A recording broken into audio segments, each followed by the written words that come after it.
예, 오늘 말씀의 제목은 이 시대의 우리들이 어떻게 살 것인가, 무엇으로 살 것인가를 말씀드리겠습니다. 미국의 최대 투자회사입니다. 아마 세계 최고의 최대 투자회사 핀코라고 있습니다. 여러분 아마 요새 신문 보시면서 거기 회장이 물러난다, 여러 가지 얘기를 많이 듣고 있습니다. 과거에 핀코의 한 부분의 사장을 맡았던 모하메드 엘 이리안이라는 사람이 있습니다. 그건 이집트 사람인데 그가 2009년을 기점으로 미국의 경제를 새롭게 이렇게 정의합니다. 그가 뭐라고 얘기했냐면 2009년을 기점으로 미국의 경제는 올드와 뉴로 나눠준다고 합니다. 그러니까 올드 노멀이 있고 뉴 노멀, 그러니까 과거의 표준이 있고 새로운 표준이 있다고 그는 그렇게 말합니다. 2009년을 기점으로 과거의 표준이 있다는 겁니다. 그때 미국의 경제는 세계 최고였고 가장 그야말로 태평성대를 이루었고 아메리칸 드림이 실현되어질 수 있는 그 시대라고 말합니다. 그것이 바로 2009년 이전이라고 그는 그렇게 말합니다. 그것이 올드 노멀입니다. 과거의 표준입니다. 그러나 2009년을 지나서 새로운 표준, 뉴 노멀, 그러니까 새로운 표준이 나타났는데 그 2009년 이후로는 미국에서 아메리칸 드림이라는 것은 더 이상 통하지 않는다고 그렇게 말합니다. 새로운 표준입니다. 새로운 경제 가치입니다. 그런 말하기를 영원한 절망이라고 말합니다. 영원한 위기라고 말합니다. 그러니까 그는 말하기를 2009년 이후 우리가 지금 2014년을 살고 있지만 미국의 경제는 어떤 면에서 한순간의 절망이 아니라 영원한 절망에 빠져 있다고, 위기에 빠져 있다고 그는 그렇게 말합니다. 이것이 우리가 지금 2009년을 지나면서 겪고 있는 이 시대가 된다는 겁니다. 이런 사회적인 것, 경제적인 것이 여러분의 가정에도 침투하고 있습니다. 그러나 오늘 제가 말씀드리고 싶은 것은 이것이 우리 신앙에, 우리 교회에도 많은 영향을 미치고 있다는 것을 우리들이 알 수가 있습니다.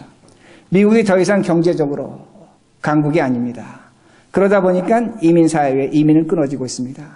작년에 한국에서 여기 온 이민이 99%가 줄었습니다. 법적으로 이민 비자 받은 사람이 494명인가 그렇습니다. 99%가 이민을 오지 않습니다. 그러다 보니까 교회는 성장하지 않습니다. 교회가 정체되어 있습니다. 교회가 정체되어 있다 보니까 교회 리더십하고 교인들하고 갈등이 있습니다. 많은 분열이 있습니다. 여러분 지난 몇 년간의 교회의 주변의 역사를 보면 많은 교회가 갈등과 아픔을 겪고 있는 것을 우리들이 알 수가 있습니다. 더 나아가서 교회는 이 세상에 하나의 조롱거리로 전락하고 있기도 합니다. 그리고 교인들도 변했습니다. 경제가 변하고 사회가 변하면서 교인들도 변했습니다. 과거에는 한 교회에서 신앙생활하면 내가 이 교회에서 평생 신앙생활할 것으로 그렇게 생각을 했습니다. 그러나 많은 교인들이 이제는 그렇게 생각하지 않습니다. 나는 언젠가는 이 교회를 떠날 수 있다고 그렇게 생각을 합니다. 그러기에 그 교회에 대한 헌신, 충성은 더 이상 나타나고 있지 않다는 겁니다. 헌신과 열정이 사라지고 있다는 겁니다. 그로 인해서 교회는 또한 여러 가지 다양한 문제에 봉착하고 있습니다. 또한 교회의 사회적인 위치입니다. 우리 신앙인의 위치가 됩니다. 우리가 신자로서 사회에서 어떤 영향력을 발휘하고 있는가입니다.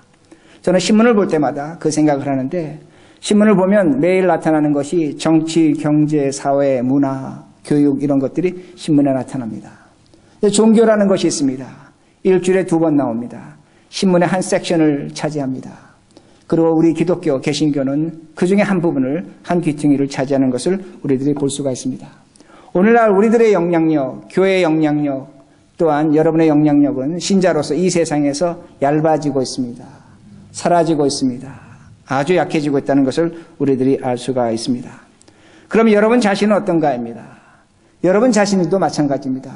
이 어려운 시대를 살다 보니까 여러분의 그 생업이 중요합니다. 여러분의 미래가 중요합니다. 여러분의 자녀를 잘 키워야 합니다. 그러다 보니까 이 모든 것이 교회보다 우선할 수밖에 없습니다. 그러기에 내가 있고 교회가 있는 것입니다. 내가 존재하고 교회가 존재한다는 그 말씀입니다. 그러기에 교회가 나와 일치하지 않는다면, 내 취향과 내 성향에 맞지 않는다면 여러분의 자신을 선택합니다. 교회를 선택하지 않는다는 겁니다. 그러기에 오늘날 교회라는 것은 어떤 사회학자가 말한 것처럼 특정한 열심을 가진 사람들의 하나의 공동체가 됐다는 겁니다. 굉장히 무서운 말입니다. 하나의 공동체라는 겁니다. 이 공동체라는 건 YMC도 될 수 있습니다. 여러분의 직장도 될 수 있습니다. 여러분의 친구 모임도 될 수 있습니다. 이제는 교회가 하나의 이런 공동체로 변해버렸다고 사회학자들은 말하고 있다는 겁니다. 그러게 제가 여러분에게 질문하고 싶은 것은 이것입니다. 여러분이 신자로서 우리가 이 교회를 다니는 교회의 교인으로서 이 사회에서 지금 내가 어떤 영향력을 갖고 있는가 합니다. 내가 이 사회에서 어떤 존재로 살아가고 있는가 합니다. 내가 이 시대 속에서 믿음을 갖고 살아가며 하나님을 믿는 자로서 어떠한 사람으로 살아가고 있는가. 나에겐 도대체 무엇이 있는가. 나는 어떤 것을 할 수 있는가. 내가 이 사회에서 어떤 존재로 살아가고 있는가를 여러분 한번 질문해 보신 적이 있는가 합니다. 오늘 성경은 우리가 어떠한 존재라는 것을 분명히 우리에게 대답해 줍니다. 그러게 19절에 이렇게 말씀이 있습니다. 아버지께서는 모든 충만으로 예수 안에 거하게 하시고, 하나님 아버지께서 그 충만한 것이 있는데 이것이 예수 그리스도 안에 있다고 이렇게 말씀합니다. 아주 간단한 말씀입니다. 예수 그리스도 안에 하나님의 모든 것이 있다는 겁니다. 그러나 이 말씀을 여러분 다시 한번 깊이 생각해 보시기 바랍니다. 하늘에 계신 하나님이 되십니다. 하늘에 있는 하나님의 것이 이 땅에 있는 예수, 나사렛 예수, 사람 예수, 우리와 같은 예수에게, 사람에게 하늘의 것이 충만하다는 겁니다. 그러니까 땅에 사는 예수에게 하늘의 것이 있다는 겁니다. 제가 무엇을 말씀드리냐면 예수 그리스도 안에는 하나님의 것, 하늘의 것이 그리스도와 함께 통일되어 있다는 겁니다. 그러기에 그리스도 안에 충만함이 있다고 말씀합니다. 그러기에 예수 그리스도는 하나님이라는 겁니다. 제가 다시 말씀드립니다. 예수 그리스도 안에 하늘의 것이 있는 겁니다. 신령한 것이 있는 겁니다. 거룩한 것이 있는 겁니다. 그 신령하고 거룩한 것이 그리스도 안에 충만되어 있다는 이 말씀의 의미는 예수 그리스도 이 땅의 것과 하늘의 것이 통일되어 있다는 것을 말씀합니다. 그러기에 오늘 본문 16절과 17절 보시기 바랍니다. 그 말씀이 다시 한번 나옵니다. 16절과 17절 제가 읽습니다. 만물이 그에게 창조되되 하늘과 땅에서 보이는 것들과 보이지 않는 것들과 혹은 보좌들이나 주관들이나 정사들이나 권세들이나 만물이 다 그로 말미암고 그를 위하여 창조되었고 또한 그가 만물보다 먼저 계시고 만물이 그 안에 함께 섰느니라. 성경은 만물이라는 단어를 쓰고 있습니다. 만물이라는 것은 하늘에 있는 것이나 땅에 있는 것이나 하늘에 있는 것 우리가 볼 수 없습니다. 오늘 성경 말씀처럼 천사의 권세, 신령한 것 거룩한 거 보지 못합니다. 그러나 그것이 만물 속에 있는 겁니다. 더 나아가서 땅에 있는 것, 왕의 권세, 이 세상의 통치자, 능력, 오늘 기도해 주신 것처럼 이 세상에 일어나는 모든 일들 우리 볼 수 있는 겁니다. 그 볼 수 있는 것마저도 만물 속에 포함되어 있는 겁니다. 예수 그리스도 안에 이 만물이 있다는 겁니다. 그리스도로 말미암아 만물이 창조되었다는 겁니다. 그러므로 예수라는 것은 어떤 존재가 되냐면 그 예수 안에 이 세상의 모든 것이 하늘의 것이나 땅의 것이 일치되어 있다는 겁니다. 통일되어 있다는 것입니다. 그러기에 예수 그리스도는 하나님이 되십니다. 좀 어려우실 겁니다. 그러나 참고 들으시기 바랍니다. 제가 요한복음 14장 10절에 보면 예수님께서 이렇게 말씀하십니다. 예수님께서 하신 말씀입니다. 내가 아버지 안에 거하고 아버지가 내 안에 거하기에 아버지와 나는 하나라고 말씀합니다. 그러면서 예수님께서 뭐라고 말씀하시냐면 내가 지금 너희들에게 얘기하는 것이 내 마음대로 하는 것이 아니라 내 안에 있는 아버지가 하시는 말씀이라고 그렇게 말씀합니다. 예수님은 사람이십니다. 근데 사람 예수가 뭐라고 말씀하냐면 나와 그가 하나라는 겁니다. 내가 그 안에 있고 그가 내 안에 있고 오늘 내가 말하는 것이 내 말이 아니라 하나님의 말씀이라고 그렇게 말씀합니다. 여러분 누가복음 5장에 보면 예수님이 중풍병자를 고치십니다. 근데 중풍병자를 고치시면서 예수님께서 너 병이 났다 이렇게 하지 아니하시고 내 죄가 용서됐다고 그렇게 말씀하십니다. 그러자 그 옆에 있던 바리새인과 서기관들이 참남하도다. 어떻게 사람인 너가 죄가 용서됐다고 말할 수 있는가? 그건 하나님만이 할 수 있는 말씀이다. 그렇게 하면서 예수님을 비난한 모습이 있습니다. 그러나 요한복음 14장의 말씀에 따르면 지극히 당연합니다. 예수 안에는 하늘의 것, 하나님의 것과 예수님 자체의 것이 이 땅의 것이 통일되어 있다는 겁니다. 그러게 주님 말씀하시는 겁니다. 내 안에 하나님이 말씀하신다는 겁니다. 나는 하나님이라는 겁니다. 그러게 나는 너를 용서할 수 있다고 그렇게 말씀하십니다. 자, 그럼 여기서만 끝나는가? 그렇지 않습니다. 요한복음 14장 그 다음 장이 요한복음 15장입니다. 요한복음 15장은 포도나무 비유가 나옵니다. 하나님은 농부십니다. 예수님은 포도나무십니다. 우리는 포도나무의 가지가 됩니다. 그런데 주님께서 이렇게 말씀하십니다. 너희가 내 안에, 내가 너 안에 있다는 겁니다. 너와 나는 하나라고 그렇게 말씀하십니다. 너와 내가 하나가 됐기 때문에 하나가 되면 많은 열매를 맺게 된다고 그렇게 말씀하십니다. 너희가 나를 떠나서는 아무 열매를 맺을 수 없다고 그렇게 말씀하십니다. 예수님도 말씀하십니다. 뭐라고 말씀하시냐면 오늘 여러분이 예수 그리스도와 통일되어 있습니다. 예수 그리스도 안에서 하나가 되어 있다는 겁니다. 그러므로 여러분들이 오늘 하나를 확신하셔야 됩니다. 여러분의 스스로 존재를, 나라는 존재를 바라보실 필요는 있습니다. 그러나 오늘 성경적인 가치관에서 뭐라고 말씀하냐면 내가 그리스도와 통일되어 있는 자입니다. 내 안에 예수 그리스도가 있고 내가 그리스도 안에 있다고 성경 우리에게 분명히 말씀합니다. 그러게 제가 결론적으로 이렇게 말씀드립니다. 예수 그리스도는 하나님 안에 계십니다. 하나님 안에 예수 그리스도가 계십니다. 우리가 그리스도 안에 있습니다. 그러므로 우리 모두는 하나님과 일치된 자입니다. 그리스도 안에 통일된 자입니다. 그러기에 오늘 내 안에 무엇이 있냐면 이 땅의 것과 하늘의 것이 통일되어 있다는 겁니다. 이것이 여러분의 능력이란 그 말씀이 됩니다. 자, 이렇게 이제 설명을 드리겠습니다. 오늘 여러분들이 여러분의 자녀하고 많이 대화를 하신다든지 또 여러분들이 어떤 언론이나 그런 매체를 통해서 가장 많이 들을 수 있는 단어 중에 하나가 영어로 diversified입니다. 그러니까 다양성입니다. 다극화입니다. 다문화입니다. 그러니까 이 시대는 다양합니다. 다극화입니다. 많은 사람들이 서로 다른 생각을 갖고 있습니다. 우리 한국도 이제 다문화, 가정 이런 단어를 많이 쓰고 있습니다. 다양성을 갖고 있다는 건 절대적인 기준이 없다는 겁니다. 너와 내가 같다는 겁니다. 너와 내가 상대적이라는 겁니다. 제가 책을 한번 보면서 아주 속으로 웃은 적이 있는데 이제 부모 상담하는 거고 아이들 상담하는 책입니다. 부부 상담하는 책인데 이렇게 쓰여 있습니다. 남편이 아내에게 절대적인 것, 너무나 권위적이면 안 된다는 겁니다. 그러니까 아내와 남편은 친구처럼 지내야 된다고 그렇게 책에 썼습니다. 그러니까 아내와 남편이 요사이는 친구처럼 지내야 된다고 그렇게 쓰고 있다는 겁니다. 그리고 이제 부모 자식 관계를 얘기합니다. 부모들이 자식들에게 너무나 권위주의적이면 안 된다는 겁니다. 절대적인 힘을 행사하면 안 된다는 겁니다. 그러니까 부모 자식도 무엇같이 지내라고 해야 합니까? 친구같이 지내라고 말합니다.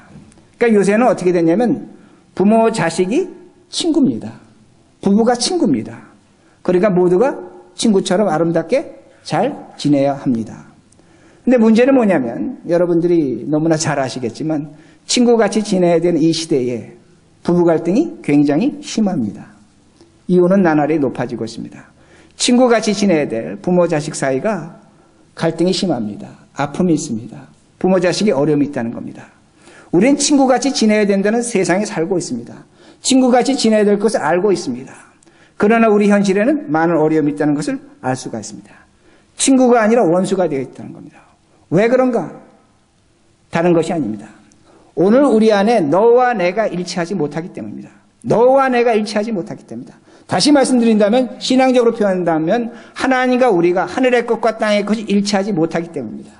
일치하지 못하기 때문에 용서하지 못한다는 겁니다. 용서라는 걸 못하는 겁니다. 친구처럼은 지냅니다. 그러나 용서가 없다는 겁니다. 그렇기 때문에 오늘날 우리 삶 속에 아픔이 있는 겁니다. 우리가 주기도문을 고백합니다. 여러분 주기도문 고백하시면서 한번 깊이 생각해 보시기 바랍니다. 그 주기도문에서 가장 중요한 기도의 내용이 무엇인가? 다른 것이 아닙니다. 우리가 우리에게 죄 지은 자를 용서해 준 것 같이 우리 죄를 용서하다는 그 기도문이 있습니다. 여러분 그 기도문이 빠지면 주기도문은 거의 헛된 기도가 됩니다. 왜? 하나님이 우리를 용서하지 못합니다. 하나님과 우리가 관계를 가질 수 없다는 겁니다. 그러니까 용서라는 것, 사랑이라는 것은 이 시대의 일치를 이루는 겁니다. 아내와 남편이 일치를 이루는 것이고 부모와 자식이 일치를 이루는 것이고 더 나아가서 신앙적으로 하나님과 우리가 일치를 이루는 겁니다. 하늘의 것과 땅의 것이 통일된다는 그 말씀이 됩니다. 그러기에 용서라는 것은 어려운 것입니다. 용서해보지 못한 사람은 용서하라고 말합니다. 용서해달라고 말합니다. 그러나 용서를 해본 사람은 용서해달라는 소리를 할 수가 없습니다. 용서를 해본 사람은 다른 사람이 용서 못하고 힘들어할 때 너 그 사람 용서해줘 그 말을 하지 못합니다. 왜 그렇습니까? 그만큼 아픈 겁니다. 일치시킨다는 게 어려운 겁니다. 너를 사랑한다는 게 어려운 것입니다. 왜 어렵고 힘들냐면 용서해보면 압니다. 반드시 배신이 있습니다. 아픔이 있습니다. 내 자존심이 상합니다. 내 것을 빼앗겨야 됩니다. 내가 조롱당해야 됩니다. 용서하고 조롱당하고 빼앗긴다는 겁니다. 용서가 그렇게 낭만적인 것이 아니라는 겁니다. 그러나 주님은 오늘 주기도문을 가르쳐주면서 너와 내가 일치해야 된다는 겁니다. 하늘의 것과 땅의 것이 일치하려면 너가 다른 사람을 용서해야 된다는 겁니다. 거기에 하나님의 힘이 있는 겁니다. 하늘의 신령한 것이 찾아오는 겁니다. 내가 다른 사람을 용서할 때 하나님이 우리에게 복을 주십니다. 하나님이 우리를 치유하십니다. 하나님의 길로 우리를 인도하십니다. 더 나아가서 용서를 받을 사람이 나쁜 사람이 아니라 내가 정말로 용서받을 나쁜 사람이라는 것을 알게 된다는 겁니다. 신령한 것이 주어지는 겁니다. 용서할 때 하늘의 것을 취할 때 이 땅에서 얻을 수 없는 그 하늘의 것이 내 안에서 통일되어진다는 그 말씀이 됩니다. 그러게 제가 다시 말씀드립니다. 왜 이 세상에서 교회가 약화됐다고 말합니까? 왜 우리들이 오늘도 이 세상에서 사는 것이 힘들다고 그렇게 말하고 있는가 합니다. 다른 것이 아닙니다. 오늘도 우리에게는 무엇이 빠져 있냐면 하늘의 것이 빠져 있다는 겁니다. 사랑과 용서가 빠져 있다는 겁니다. 그것이 내 안에서 일치될 때, 하늘의 것과 땅의 것이 일치될 때 우리는 얼마든지 이 세상을 이길 수 있다는 겁니다. 예수 그리스도와 같은 힘과 능력을 우리들이 가질 수 있다는 겁니다. 그리고 20절 보시기 바랍니다. 20절 제가 읽습니다. 그의 십자가의 피로 화평을 이루사 만물 곧 땅에 있는 것들이나 하늘에 있는 것들이 그로 말미암아 자기와 화목하게 되기를 기뻐하심이라. 예수 그리스도 십자가로 말미암아 만물입니다. 땅에 있는 것들이나 하늘에 있는 것들이 그와 화목하게 된다고 성경은 말씀합니다. 마찬가지입니다. 오늘 우리들도 예수를 믿기 때문에 만물입니다. 모든 것들입니다. 내 안에서 하늘에 있는 것이나 땅에 있는 것들이 화목되어야 한다고 그렇게 분명히 말씀합니다. 하늘에 있는 것들이나 땅에 있는 것들입니다. 문제는 뭐냐면 오늘 우리들이 살아가면서 하늘의 것을 선택하든지 땅의 것을 선택하려고 합니다. 둘 다를 선택하지 않습니다. 일치로 이루지 않는다는 겁니다. 자, 이것을 우리의 신앙으로 제가 이렇게 한번 설명을 드리겠습니다. 우리가 신앙생활하면 교회 역사를 보면 다양한 그런 교회의 흐름이 나옵니다. 그런데 어떤 사람들이 있냐면 하늘의 것을 무시하고 땅의 것을 선택한 사람들이 있습니다. 하나님을 믿지만 이런 사람들을 우리는 자유주의자라고 합니다. 자유주의라는 사람들은 예수님을 어떻게 표현하냐면 이 땅에 가난하고 불쌍하고 병든 사람들을 구하러 오셨다는 겁니다. 예수님을 사회 정의자로 세웁니다. 예수님이 이 땅에 오셔서 그 로마의 악한 정치 세력과 나가서 악한 종교 세력에 의해서 십자가에 죽으셨다는 겁니다. 그러기에 우리들이 이 세상 살아가면서 사회 정의를 세워야 됩니다. 경제 정의를 세워야 됩니다. 그러기에 가난한 사람을 착취하고 또 압박하는 사람들, 더 나가서 정치적으로 사람들 탄압하고 독재 행위를 하는 사람들을 이 시대의 사탄이라고 그들은 그렇게 말합니다. 그러므로 예수님은 죄의 해방자가 아니라 현실 문제 해방자라고 그렇게 말합니다. 그러므로 그들은 관심 갖는 것이 이겁니다. 하늘의 것이 아니라 이 땅의 정의입니다. 이 땅의 정의가 공의가 하수와 같이 흘러야 된다고 그렇게 말합니다. 그러므로 이 땅의 것을 강조하는 사람들이 있습니다. 이걸 우리가 성경적으로 신학적으로 자유주의라고 그렇게 말합니다. 반대로 이 땅의 것을 강조하지 않으면서 하늘의 것만을 찾는 자들이 있습니다. 하늘의 것만을 찾습니다. 이 교회 역사에 있습니다. 저는 이런 사람들을 근본주의자라고 합니다. 근본주의자로 그렇게 봅니다. 그들은 성경을 문자적으로 해석합니다. 문자적으로 해석합니다. 예를 든다면 하나님이 우주 만물을 창조하신 것이 시간적으로 6,000년이라고 그렇게 말합니다. 저는 그들의 마음을 이해하고 그렇게 계산하는 것 저도 충분히 공감합니다. 근데 문제는 뭐냐면 그들이 우주 만물을 시간을 6,000년이라고 하는 이유는 성경에 나온 그 사람들의 그 살아온 그 시간과 횟수를 계산해 보니까 하나님께서 우주 만물을 6,000년 전에 창조하셨다. 그렇게 이야기한다는 겁니다. 그러나 제가 한 가지 분명하게 질문하고 또 우리들이 확인해야 될 것은 뭐냐면 성경은 우주 만물의 창조를 6,000년이라고 이야기하지 않습니다.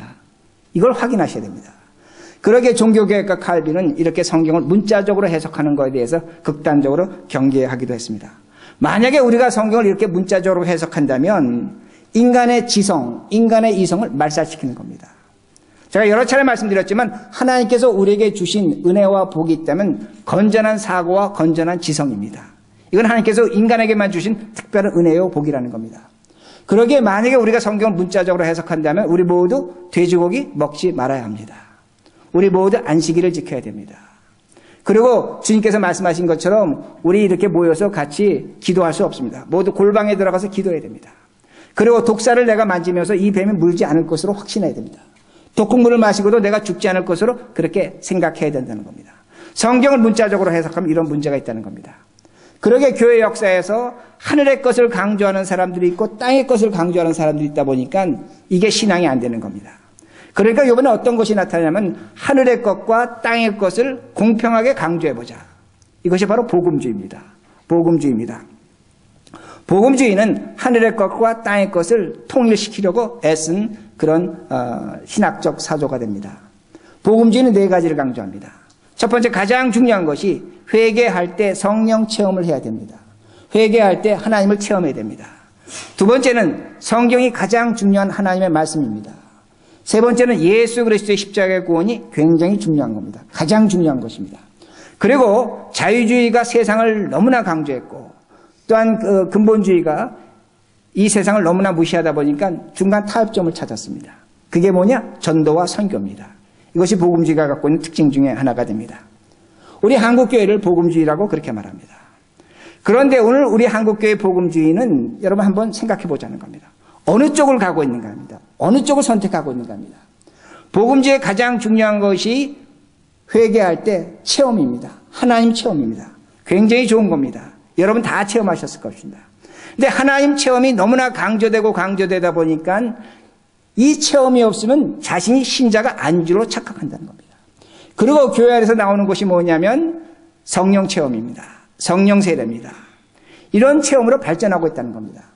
그들이 어떤 얘기를 하는 건 저는 압니다. 그러나 여러분 냉정하게 생각하셔야 됩니다. 제가 지금 말씀드리는 것이 하늘과 땅의 조화를 이루는 것이 복음주의라는 겁니다. 자꾸만 무엇으로 강조합니까? 무엇으로 가고 있습니까? 하늘의 것을 강조하고 있다는 그 말씀이 됩니다.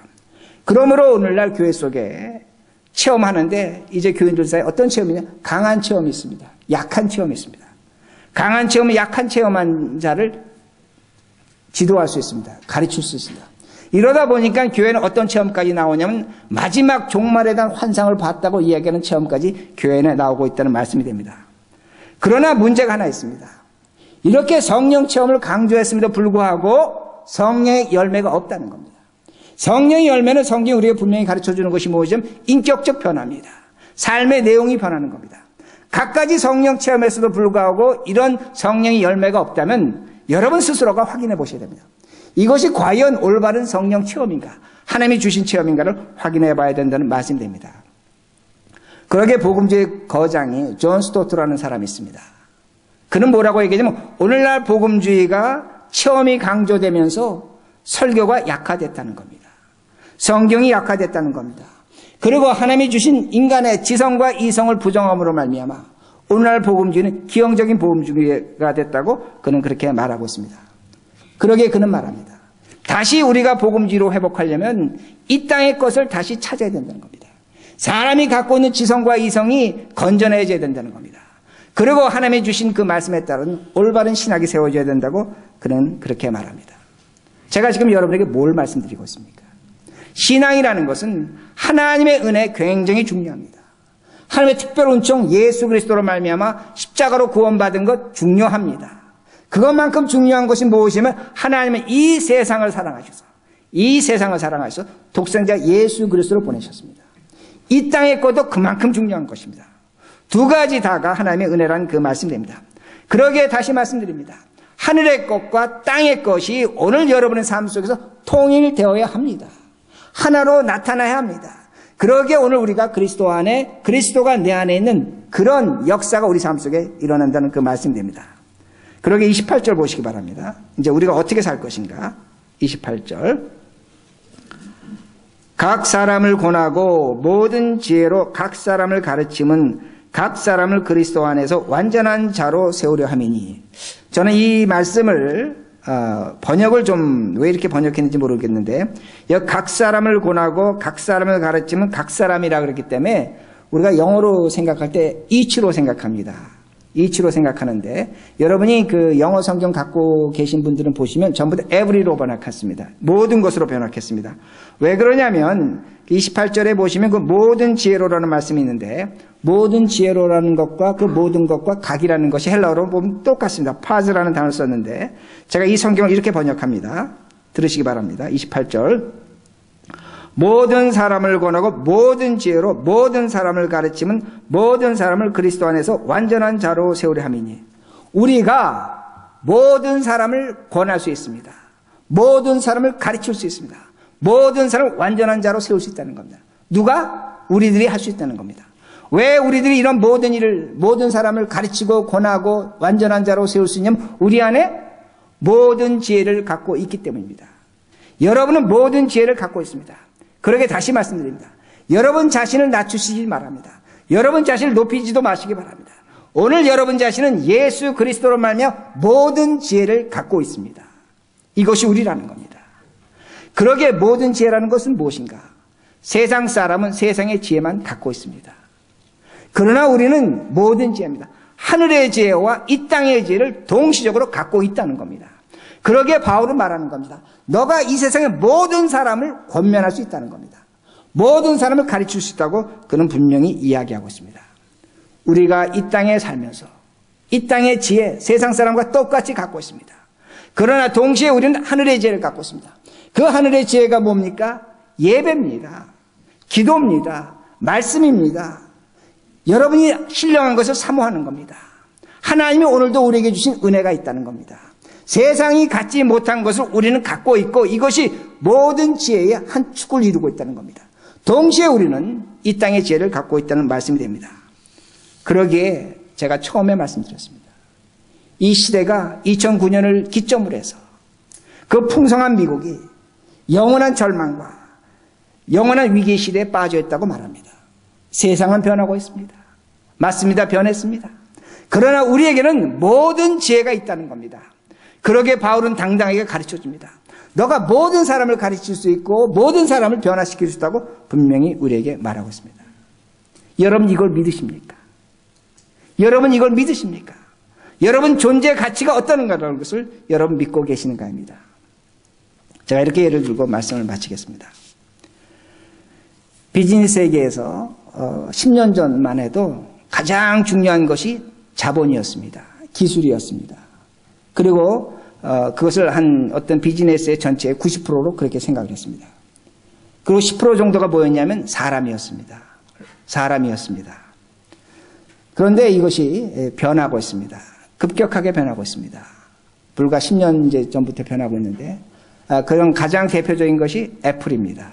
이베이입니다. 구글입니다. 이런 기업들은 극심한 경쟁과 하이텍을 하고 있는데 여기서 가장 중요한 것이 뭐냐면 사람입니다. 인적 재산이라고 그렇게 말합니다. 인적 재산입니다. 그러기에 여러분 우리 한국의 삼성의 이건희 회장이 그런 말 했습니다. 한 사람이 1000명을 10,000명을 먹여 살리는 시대가 왔다는 겁니다. 뭘 얘기합니까? 과거에는 기업하려면 돈이 필요했습니다. 기술이 필요했습니다. 자, 어떤 그 경제 그 매거진을 읽었더니 이런 얘기가 나옵니다. 앞으로는 이 시대가 굴뚝이 없는 시대가 될 거라는 겁니다. 인간이 생산을 하지 않아도 먹고 살 수 있는 시대가 찾아올 거라는 겁니다. 그러니까 지금 이 시대가 어떻게 변하고 있냐면 인간의 정신과 인간의 통찰력을 갖고 있는 것으로 변하고 있다고 그렇게 말하고 있습니다. 그렇게 삼성의 이건희 회장이 말하는 겁니다. 한 사람이 1000명, 10,000명을 먹여 살린다는 겁니다. 기업이 어떻게 변하고 있냐면 이제는 사람이 90%입니다. 어떤 정신과 어떤 태도를 갖고 있는 그 사람이 기업의 운명을 좌지우지할 수가 있습니다. 그 중요성이 90%가 됐고 이제 10%가 뭐냐? 기술입니다. 자본이라고 그렇게 말하고 있다는 겁니다. 자, 우리가 이런 얘기를 할 때 그럼 가장 대표적으로 예를 들 수 있는 사람이 누군가? 제가 좀 전에 얘기한 그 애플의 스티브 잡스입니다. 그를 영혼의 승부사라고 얘기합니다. 기업가라고 하지 않습니다. 영혼의 승부사라고 얘기합니다. 여러분 한번 생각해 보시기 바랍니다. 돈 버는 사람입니다. 기업하는 사람입니다. 근데 그를 왜 영혼의 승부사라고 얘기하는가? 다른 것이 아닙니다. 그 인생이 무엇인가를 얘기해 줍니다. 그는 개신교 신자였지만 그 개신교를 떠나서 여러 가지 종교를 전전하게 됩니다. 참선도 하고 뭐 불교에도 빠지게 됩니다. 근데 스티브 잡스가 갖고 있는 그 창의력, 그 변화력은 어디서 나오냐면 모든 사람이 인정합니다. 그가 가졌던 신앙의 저니에서 그 여정 속에서 나온다고 그렇게 말하고 있습니다. 그는 다르게 생각했습니다. 왜 다르게 생각했는가? 일반적인 생각을 하지 않는 겁니다. 왜? 종교라는 세계가 있다는 겁니다. 다르게 생각하고 그 다르게 생각한 데서 그건 변화하고 혁신을 이뤄냈다는 겁니다. 오늘 누가 그걸 갖고 있는가 합니다. 누가 이것을 갖고 있는가 합니다. 바로 우리들입니다. 우리들은 이 세상 살지만 물론 이 땅의 지혜를 갖고 있지만 우리에게는 하나님의 지혜가 우리에게 있다는 겁니다. 일반적인 생각을 넘어설 수 있는 기회가 우리에게는 매일매일 주어지고 있습니다. 이것이 예배입니다. 이것이 설교입니다. 이것이 기도입니다. 여러분이 예배에 참석하고 하나님 말씀에 가까이 할 때 하나님께서 주시는 특별한 하늘의 은혜, 이 땅에 사람이 생각할 수 없는 것을 여러분들은 갖고 있다는 겁니다. 이것이 우리의 복입니다. 이것이 우리의 축복이라는 그 말씀이 됩니다. 그러기에 하나님의 창조적인 지혜가 우리에게 주어지는 겁니다. 기도하시기 바랍니다. 기도하시면 하나님께서 오늘 우리들이 생각하는 것 너머의 것을 알려주십니다. 여러분이 답답하십니까? 답답하시면 성경 보시기 바랍니다. 하나님 말씀이 주는 그 특별함이 있는 겁니다. 세상의 지혜로 가르쳐주지 않은 거룩함이 우리에게 주어진다는 그 말씀이 됩니다. 오늘도 우리는 정상적인 인간의 지성과 이성으로 판단하며 살아야 됩니다. 굉장히 중요합니다. 그러기 제가 그거 강조했습니다. 그러나 우리에게 주어진 복이 뭡니까? 여러분에게 주어진 축복이 뭡니까? 이 어려운 시대에, 불확실한 시대에, 영원한 절망의 시대에, 아픔의 시대에 여러분의 가정과 여러분의 세상과 이 나라를, 이 사회를 여러분 어떻게 헤쳐나가시겠습니까? 여러분에게 주어진 이 거룩한 것이 있는 겁니다. 이 신령한 것이 있는 겁니다. 하늘의 것과 땅의 것을 여러분 삶에서 통일시키시기 바랍니다. 이것이 통일되어질 때 인간으로서 가장 행복한 자리에 서는 겁니다. 세상을 이기는 자리에 서는 겁니다. 정말로 사랑하는 자가 되고 용서할 수 있는 사람이 된다는 겁니다. 우리의 가정이 행복할 것이요, 이 사회가 건전할 것이요, 오늘 내가 바라보는 세상이 다르게 보일 것입니다. 이 은혜를, 이 충만함을, 이 일치를 여러분의 삶 속에서 이루시는 우리 모두가 되길 바랍니다.